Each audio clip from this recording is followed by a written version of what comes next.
In the prophecy of Shah Ni'matul Awali, there are 5 fundamental and important points.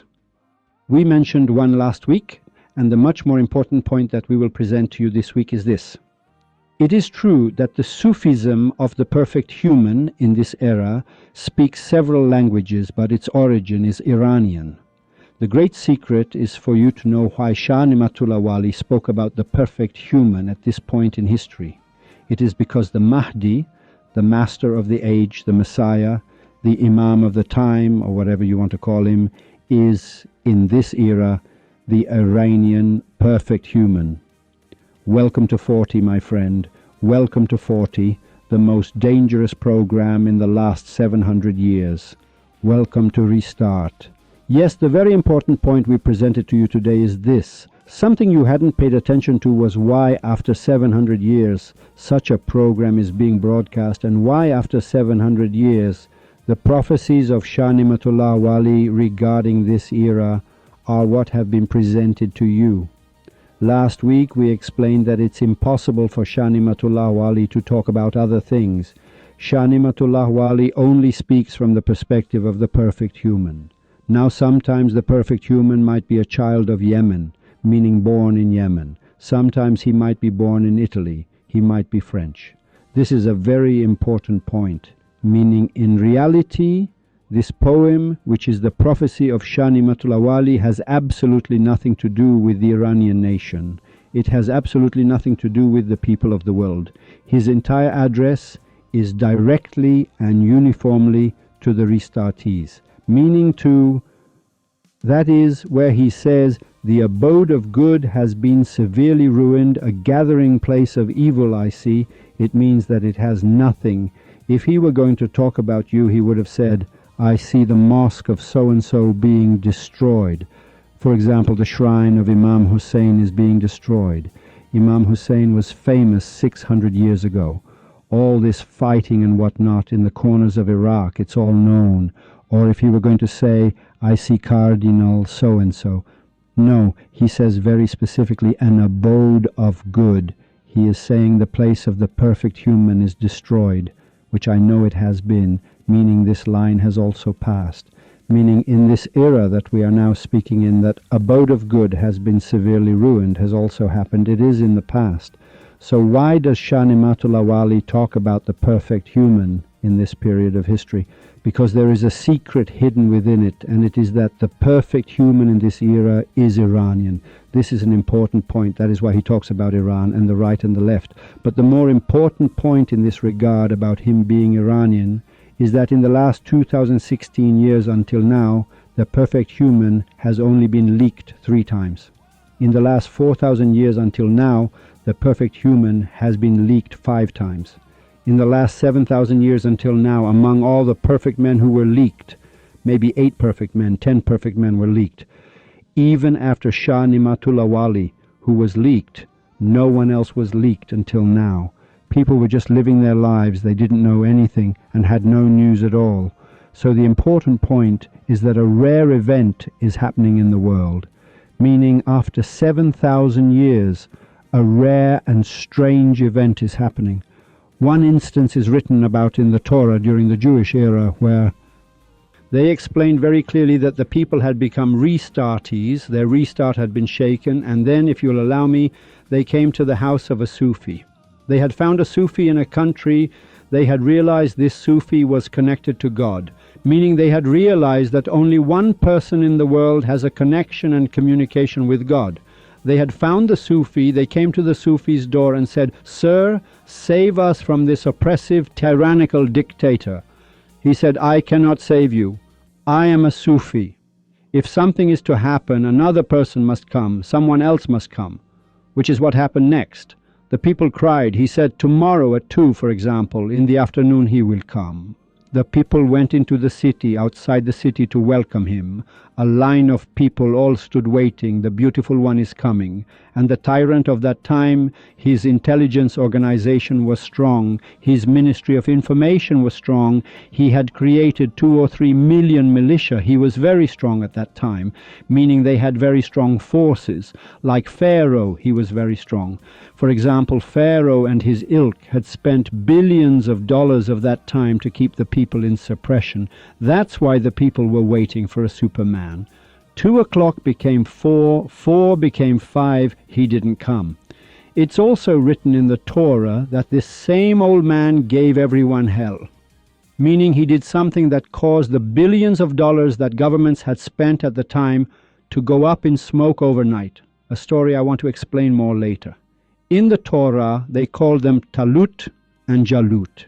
They considered the old man to be Talut, who came in the war against Jalut, who they say was under David and later became David's equal, meaning the commander, as friends would say, his Shu'aib Khorasani, that is his Sayyid Khorasani role, essentially became David at that time, who later became David the prophet. Let me explain a few points here. It's a bit important. Dear friends, because the Restart program is not mine, whatever is said in it, I might say something different in a program like Shoskul Plus, or for example in Shabkizan. In Shabkizan, Hossein's opinion is that all religions are good, one must respect them and so on. In Restart, it's not like that at all. In Restart, all religions are good, you must respect them all, but they have no path to God. In this program, I am directly explaining that it's not at all how you think, that for instance, so-and-so is a Christian, so-and-so is a Muslim, so-and-so is a Baha'i, so-and-so is, I don't know, a Jew. Do you know what a shop means? It means you can go in, register, and come out. You can't. A shop, Restart is not a shop. Meaning for anyone who is involved with Restart, your first question should be, Sir, Restart isn't a religion. That the only religion is Restart. That it must be, Restart is not a religion. The reason is, ask him. Say, Sir, you want to become a Baha'i now? 7 minutes later, you're a Baha'i. Number 7 days later, number 20 days later, you want to become a Christian? 7 minutes later, you're a Christian. Number 70 minutes later, number 7 days later, you want to become a Zoroastrian? Very easy. Number 70 days later, meaning you can go and become a Zoroastrian, but you cannot enter into Sufism and mysticism. You simply cannot become a restartee and think that a shop is open here. In Restart, to understand the perfect human, you have to work your ass off to get him. If it were that easy to enter, you and I, it would become a messed up religion. For religion, you see a rabbi, you see some whatever it is, you read 4 books of I don't know what Baha'i, you read 2 books of Shia and Sunni Muslim, you see 4 idiot people, you come to a general conclusion, and then you enter, and tomorrow morning you become a Baha'i, you become a Muslim, you become a Christian, you become a Zoroastrian. In Restart, it's not like that at all. In Restart, you wake up early in the mornings crying, at 5 in the morning, and suddenly you see a month later, 2 months later, 6 months later, the perfect human comes to you through the wall. Or if you are very fearful like me and you, he must come directly into your dream and say it. It's not like you can go somewhere and find it. You have to sit and find it yourself. It's very hard. The hardest way to find a religion is this. So Sufism and mysticism don't have a shop. Now, with the value of self-sufficiency that I will explain, you will realize the rest of the religions in the world are shops. You can easily enter and you can easily read their books. These idiot people now, honestly to God, which Muslim understands anything? Really, just like we said in the program, which Baha'i understands anything? By God, no one understands a thing. Which Jew understands anything? If they had understood by now, they would have understood. So the difference between Restart and all religions is that Restart tells you within yourself, meaning you have to look inside at this cart of yours for love to come. It must come through the wall, it must come in like the sun, And it must, if you are very fearful, come in a dream and say, "It is I." It can't just happen. It's not some strange registration that you first find the perfect human and then come and talk. Find him. Now I want to finish with Shah Ni'matullah Wali to a certain extent, and then after episode 100 we will explain the last part about Shah Ni'matullah Wali. You see, as I told you last time, let's not be in such a hurry. For Hosseini's sake, don't rush. It took 700 years. 20 years ago we were all crying that Restart wasn't being broadcast, and it has taken 700 years for this program to be bestowed upon you and me. So we've waited 30, 40 years, I know. I will officially announce that on such and such a date, such and such will happen. I told you the episode 100 and beyond program. Now let's wait another 3 or 4 months. Restart itself will specify it for you in time. Without you or I wanting it, this event will happen. Okay. The abode of good has been severely ruined. A gathering place of evil I see. The garden of the world I see worthless and fruitless. So who is he talking to here? He is talking to the restartees. In this era, the restartees, meaning you, the newcomer, have entered a quest. You are listening to find the perfect human. You become part of it too, but right now you are hearing it. But in reality, he is talking to the people of the perfect human's era. He says, "Sir, the situation will become dire. Don't be upset." They will, your temple, throughout history, we haven't had the house of the perfect human be destroyed. One time there was a perfect human, Muhammad ibn Abdullah, that Abraha came to destroy. They struck with the elephant and they were killed. This statement has historical validity. It's historical. It's written in history that a group came to destroy the house of Mecca and they got lost in the desert. It's historical. So remember, throughout history, the shrines of the perfect men have never been destroyed. And for this reason, he says it will happen. Meaning it hasn't happened until now. Because you thought a dove would come from above, some bread and cheese would arrive, or you thought this way. Right now, the abode of good for Muslims is Imam Hussein. For the, Baha'is, it's someplace in Israel. For the, Jews, it's someplace. For the Christians, near the Pope, someplace, or they see their churches. He didn't say 10,000 churches have been destroyed. It wasn't important. So this event is being told to the restartees, those who know the perfect human and know the Sufi. O people of Sufism and mysticism, the abode of good has been severely ruined. A gathering place of evil I see. The filth will take over your place. This is not security. If you want security for yourself, for a moment, wear the fat of the mountains, seek refuge, and contentment in a corner I see as the choice for now. He says, O people of Sufism and mysticism, you who know the perfect human, know that you must be content, become companions, and be of one heart. Meaning united, this solid rock, you must stand behind each other in defense, strong, and be very careful and be content. Your financial situation will become dire. The era is one where you will also suffer great hardship. It's true that you, those who understand Restart, generally do not die in poverty. They don't become wretched at all. Generally, those who understand Restart cannot become a torturer at Evin prison. They simply can't. It's absolutely impossible for a person who understands Restart unless they have left Restart. Mr. Hosseini, excuse me, is it possible to enter and then leave? Yes.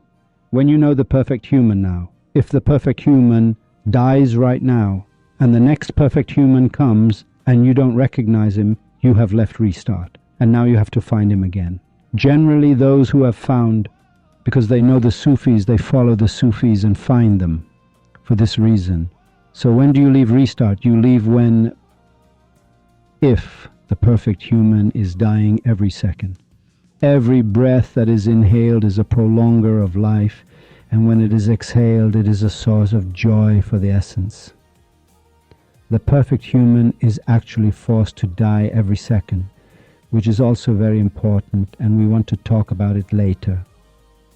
He turns to the restartees and says, although I see all these sorrows, the joy of the Comforter I see, don't be sad. I know that in the era of the perfect human, the people, these idiots will go. I know that in the era of the perfect human, the people, the idiots, go to some grave somewhere. I know you are enduring these hardships. Though I see all these sorrows, the joy of the Comforter I see. Grieve not, for in this turmoil the delight of union with the Beloved I see. This is a very important point. He says, don't grieve, for after these turmoils that arise, the delight of union with the Beloved I see. Meaning, after a long, long time in history, if it has happened 10 times, the 10th time it happens is in the history that Hosseini broadcasts in Restart. The perfect human gets leaked. It is very strange for you to know. That's why the prophecies are so strange. It's not important whether 100,000 people die or not. 100 years ago, 7 billion died, 6.5 billion died. It wasn't so important that, anyway, we all die. It wasn't important that, what is important is that we will certainly die. The emphasis of Shah Ni'matullah Wali in this poem is that one more time the perfect human gets leaked, his secrets are revealed. After this year and a few more, a world like a beautiful painting I see. When the 5th winter passes, a joyous 6th spring I see. 5 winters from that date. Look, before this he said, after this year and a few more. This line, after this year and a few more, you have to go and see the abode of good that was destroyed, because this after this year and a few more shows that in some previous verses, a date, for example, it might have been 10 years, it might have been 20 years, it might have been 5 years. This few more years that he added is to tell you, so, sir, look at that abode, it's been a little while, look at these problems. After that date, meaning a date, now some also say, look, for example, some say 13, 13, 13, 3 13s in a row.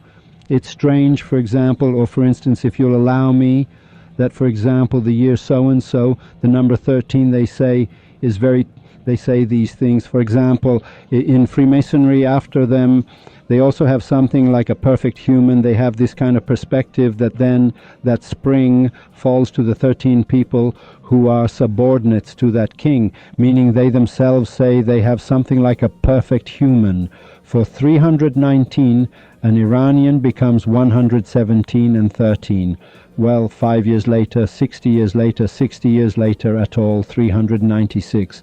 Now these are all things being said, but that an event is supposed to happen on this date, meaning within this 1 year, around this time, a year and a half, a great and strange event will happen. Let's not doubt that something is going to happen. Now the why, the next secret that I want to reveal to you next week, I will reveal why. We understood today that this event will happen. The task is clear. Okay, he says, when the 5th winter passes, a joyous 6th spring I see.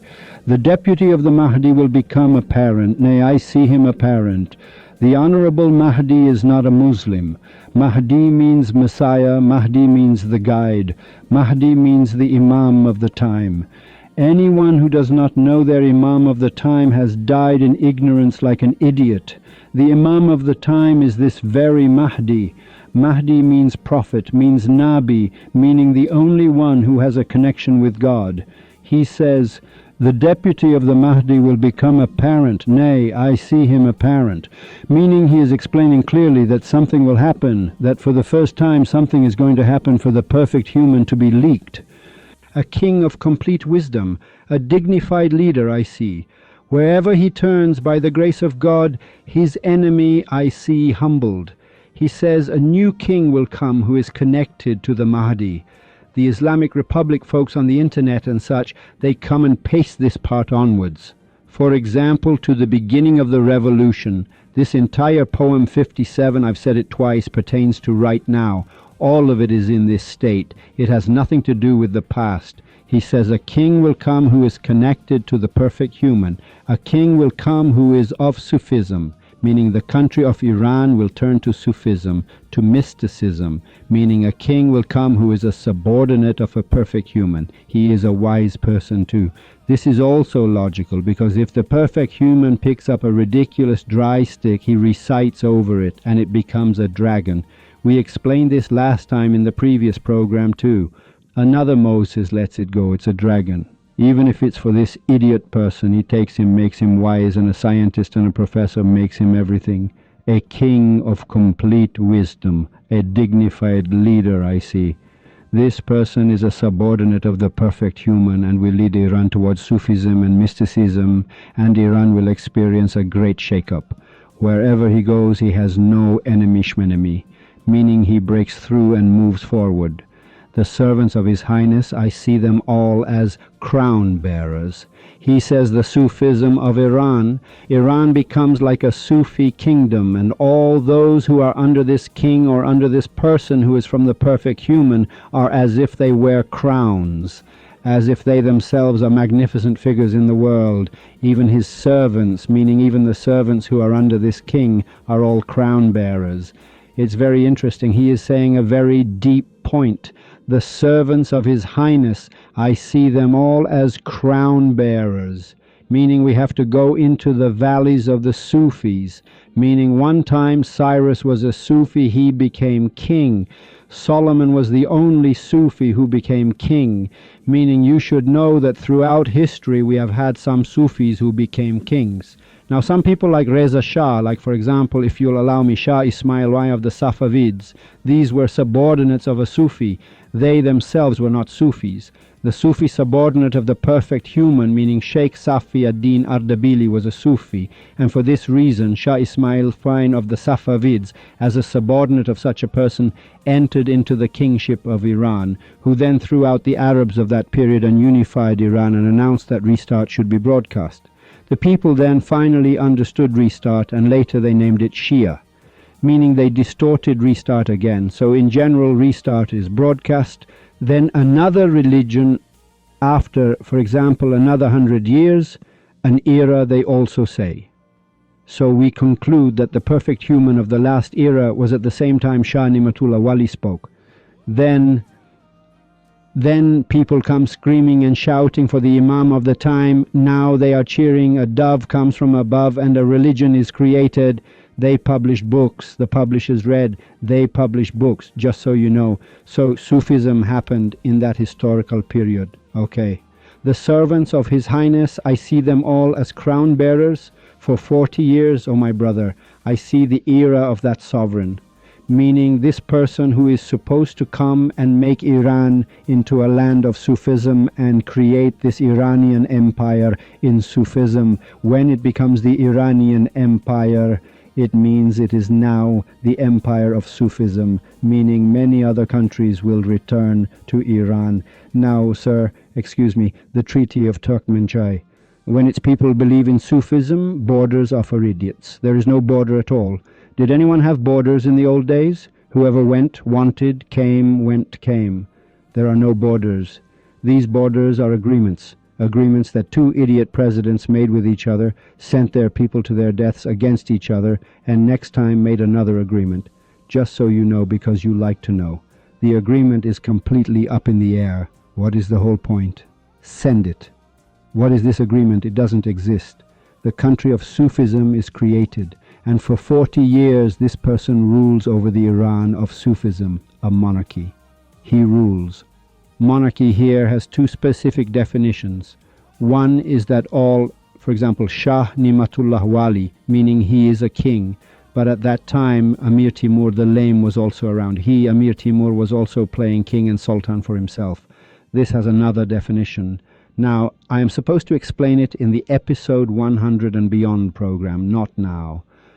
His era for 40 years, oh my brother, I see the era of that sovereign. When his era as king is complete in his work, I see his son as a legacy. So it's clear that this king, many people attach this part to the period of the early revolution. They put it on the internet. When I say many people did, I mean more than like 8,000 websites did. Meaning the Islamic Republic has spent millions of dollars on this because they knew it would happen, to distort all of it. So some people were very upset with the killing of Ahmad. Mustafa Khomeini died, was killed, then Ahmad was also killed. So his son cannot be the legacy, meaning he has no son now to be a legacy. This messed up the whole structure.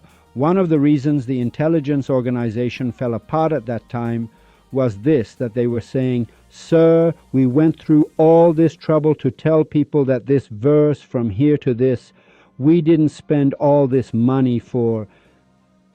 When his era as king is complete in his work, I see his son as a legacy. The king and imam of the seven climes, a king of high lineage I see.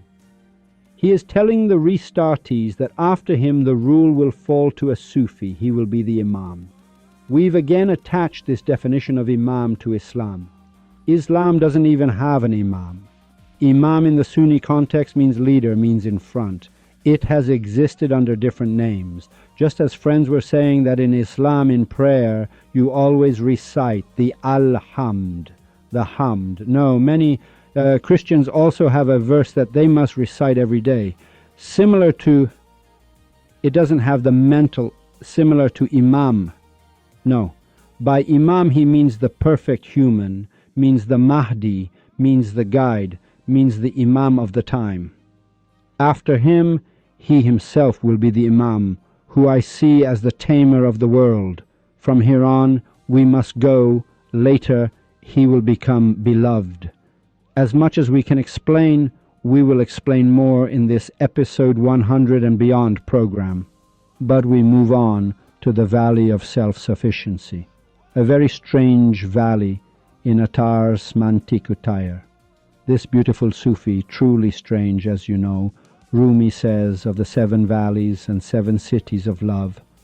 We are still on the bend of a single alley, meaning after Attar and before Attar, there was no Sufi who could pass these seven valleys in this way, meaning the form of this sevenfold valley of Attar is specific to Attar himself. If someone now published a book 200 years ago, published a book 400 years ago that mentioned the name Seven Valleys, this person is an idiot.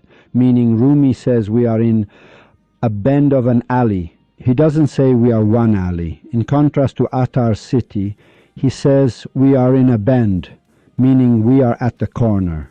We are totally the bend of an alley, meaning me and you and all people. So the book of seven valleys means Attar. Any other name you see, it's totally fake, meaning it's plagiarism, a lie. Behind it is betrayal and lies and so on. It belongs to Attar. It doesn't belong to anyone else at all. The Sufi's personality, their very self is a finger. What do you call it? You take it to the police say shut up. It's impossible for our finger to be the same as Attar's. Attar's finger, the seven cities of love, is the seven valleys. Attar cannot take someone else's finger. This was a very important point I'm explaining because some of these rituals and, I don't know, religions and some people and so on ask me questions that I have been scheduled to explain in order that Attar, the seven valleys, the seven cities belong to Attar. If you'll allow me, the point I must explain is that I will start the Valley of Self-Sufficiency with a story. It has a verse that I will read for you. Here it says in it, there is no claim and no meaning either. Look, I'm reciting the poem so you know. If from the fish in nothingness it went to the moon, the leg of a lame ant was lost in the bottom of a well. If both worlds became one, they are nothing at all, a grain of sand on the earth it seems not even to be. He says you reach a level where the universe of existence and the 18,000 worlds and everything, you come to the conclusion that if we throw this entire universe of existence into a trash can, it's as if we threw a single grain of sand into the trash can, meaning there you realize that the entire universe is a grain of sand, a drop in an ocean. The whole poem is this: if there remains of demon and of man no trace, let it pass like a single drop of rain. He says if all the people of the world die and all the demons die and whatever you think of dies and goes up in smoke, it's as if a single drop has moved. The valley is a very strange valley. If you spill all these bodies onto the dirt, a single animal's hair, there would be no concern. He says if all the bodies of humans and non-humans, he says all the creatures on planet Earth all die, it's as if you plucked a single hair from a bear, for example, a cat, a single hair, Right now, if a cat loses a bunch of its hair, does anything happen? It loses 30 hairs every day. The world has nothing at all. That's why I say some stories that exist from the mystics, for example, Attar and even Tazkiratul Awliya, and if you'll allow me, Kashkul of Sheikh Bahai and so on, their stories are very deep and strange, meaning the story isn't like Rumi himself. Now, I will probably read 2 or 3 of his verses next week. Rumi himself says that anyone who thinks they understand the Masnavi of Rumi, just take them to the asylum, because they really think they understand. That's all it is. Whoever thinks they understand something, take them to the asylum because they think they understand something, and it's as if they've published a book that they themselves were able to understand, and it's clear. If you'll allow me, they say that there was an oppressive and very tyrannical king and so on. I want to explain the value of self-sufficiency. He was a very dictatorial and strange and weird person. One day they say, "Your Majesty, we found a Sufi," and so on. He says, "What is a Sufi?" They say this way, Restart has a few Sufis, one perfect human who is a Sufi and so on. Then he says, but in every era the Qaim exists, meaning the Mahdi is here now, the Messiah is also here now. Your Majesty, oh what fascinating words, bring one of them. He says, Your Majesty, we only found one in total. What do you mean? Bring one of them. He says, Your Majesty, bring him, bring that same one. He comes and the king shows great respect, sits beside them, these words and so on, and comes to the door and has them seated. Then the Sufi, a Sufi is someone on the path of the perfect human, not the perfect human himself, says, Why did you bring me? He says, Your Majesty, we have heard there is a valley called the Valley of Self-Sufficiency and Quest, and I don't know, we have heard of these. He said, Well, yes. He said, Could you explain this Valley of Self-Sufficiency to us? When you say self-sufficiency, it means the source of connection. Let me tell you a letter I didn't read for you last time, that we do not debase the honor of poverty and contentment even for Reza Shah. You had heard this? I want to tell you its explanation. Its explanation is very important. The king says, Sir, we have heard you have self-sufficiency. He said, Yes. To some extent, can one understand what this self-sufficiency is? That you don't need money and support. You don't go to the doctor. You don't go to so-and-so.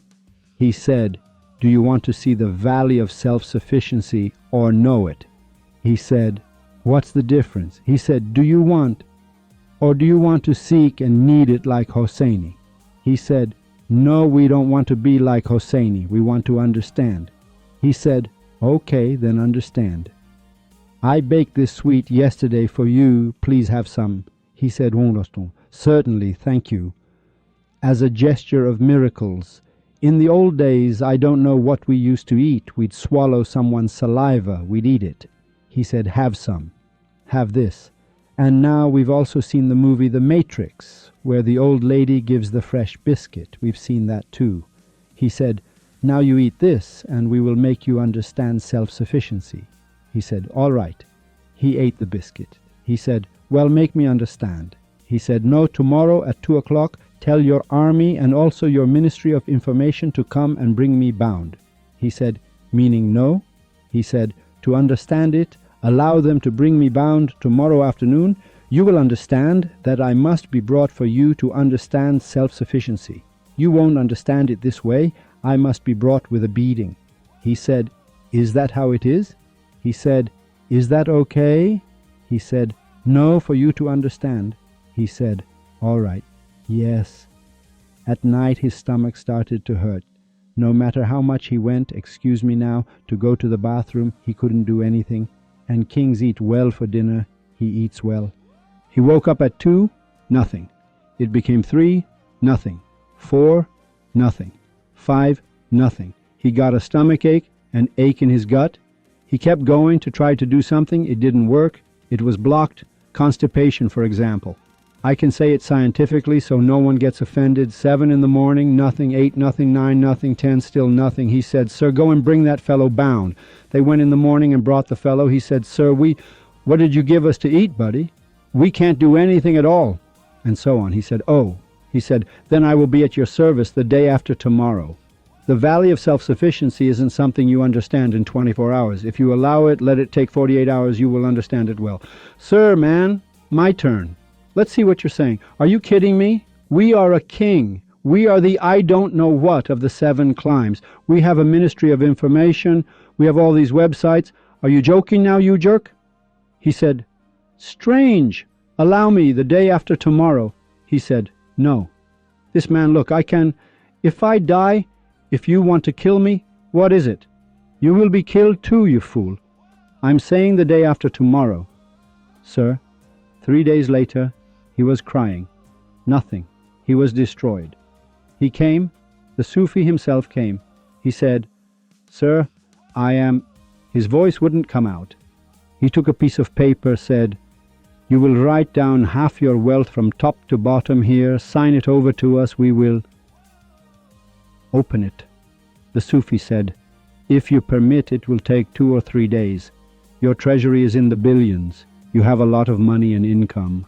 We don't know right now how much money the Astani Quds Razavi has. We don't know right now. Should we check everything and say?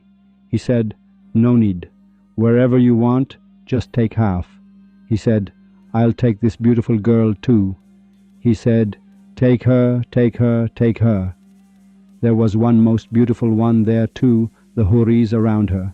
He signed half, and after the Sufi left, 10 minutes later, half an hour later, an hour later, in short, things got moving, and he went and so on, and happy and cheerful, and ate a cello, and 20 hours of dinner, and so on, and said, let's go bring this one. They said, who? They said, let's go bring the Sufi. Sir, they brought the judge too. They said, let's bring Mr. Sadegh Larijani too. They brought him too. They said, Sharudi is old. He said, let's bring him too. They brought him and seated him and said that. Just then Larijani said, yes, your majesty, you were sick. He came and took half by force. We will return it. They came, they brought the verdict. The ruler also sat. They brought the Sufi too. The Sufi said, understand. He said, Mr. Why did you take half from us? During this time we were not in our right mind. We had a health problem. You tricked us. He said, you want to take back half? He said, yes. He said, allow me to take it back the day after tomorrow. He said, why? He said, the day after tomorrow. Because the valley of self-sufficiency isn't solved in 48 hours. It takes 96 hours. Do you permit us, Sadegh Lari, Sadegh Jo, do you permit us to come to your service the day after tomorrow? Larijani looked at his mother and looked at his big brother and said, we are very strong. With whom? Where? He can't escape. Okay, bring him. Let him come the day after tomorrow. The king also said, all right, sir, the day after tomorrow. That night the king ate. He saw he had to keep going to the bathroom. He ate 1 meal, sir. Until the morning he went to the bathroom every hour. This time, instead of constipation, he had gotten diarrhea. The kind of diarrhea, diarrhea. He went to the bathroom again. Sir, why am I going to the bathroom so much? So much bathroom, so much bathroom. He went to the bathroom. Sir, bathroom, 2 o'clock bathroom, 3 bathroom, 4 bathroom, 5 bathroom. In short, a day and a half passed. They sent the fool. He told the bodyguards. Yes? He said, go bring this Sufi. They said he was brought bound. He said, sir, twice we brought him bound for him to understand what? He said, yeah, we became like this. In short, he said, you have to sign over the other half of your wealth too, buddy, so we can close it. He said, buddy, you open it and take half, you close it and take half. He said, this is self-sufficiency, buddy, in its entirety. There is a very important point in this story, meaning you understand the entire kingdom of 2 worlds and so on in one word, that a single animal's hair there would be no concern. You're sitting there making a fuss for yourself. Know that this power of the valley of self-sufficiency has very important messages in it, and it's very deep, and the whole world is a drop, is an atom, is a tiny little thing. If you want to understand the valley of self-sufficiency, it's hard. If you want to know it, to make a fuss like Hosseini, it's different. Okay, I think that we must. Well, we are closing this small conclusion about Shah Ni'matullah Wali because after episode 100, we are forced to go to the last part about Shah Ni'matullah Wali. Even if we don't want to go, restart itself is taking us into time. Restart was a void that was a big bang that is itself producing time. That's why I say don't worry too much about time. I love you too. For me, it's not mine to want to add something. Things that you would like will happen in it. Your job is to promote this program and give it to others to listen. So these words of Shah Ni'matullah Wali are for those who are of Sufism and mysticism and know this beautiful dear one, that the Sufism which you understood today is Iranian. They know this now. He is only talking to them. If others don't want anything to happen to them, then restart must be broadcast, which shakes the core of the heart. Just as many Basijis are truly being shaken. Really, the sessions. Now, I don't want to say the kids here that you know them and so on. They hold meeting sessions, for example, 50 people, 40 people sit and talk. Sir, the heart is shaken. The hand is not the issue, that you were able to give people something with superstitions and you can't pull it out. No, it's not like that. That's why this is your job. It has become clear. You were also lucky that Restart was broadcast. God did you a favor. You are also Iranian. I don't know what else to say. For getting on this ship, I can't do a damn thing for you to get on or not. Don't be upset that I'm telling you this. It's very bad. Even Sufis can't save their own child in Restart. Meaning if your dad is a Sufi, what benefit do you get from your father's grace? You will get no benefit from your father's grace, because you too must get up at 4 o'clock and cry. Even if your father is a Sufi, he can never save you. My beautiful one, a Sufi cannot save his child. Noah's son sat with the wicked. The legacy of his prophethood was lost. I hope that all of us, both me and you, appreciate this rare event that has happened in the universe. And this time a beautiful Iranian has turned his face to you, that we don't do something to make him leave and we hold on to him tight. Until the next program, farewell.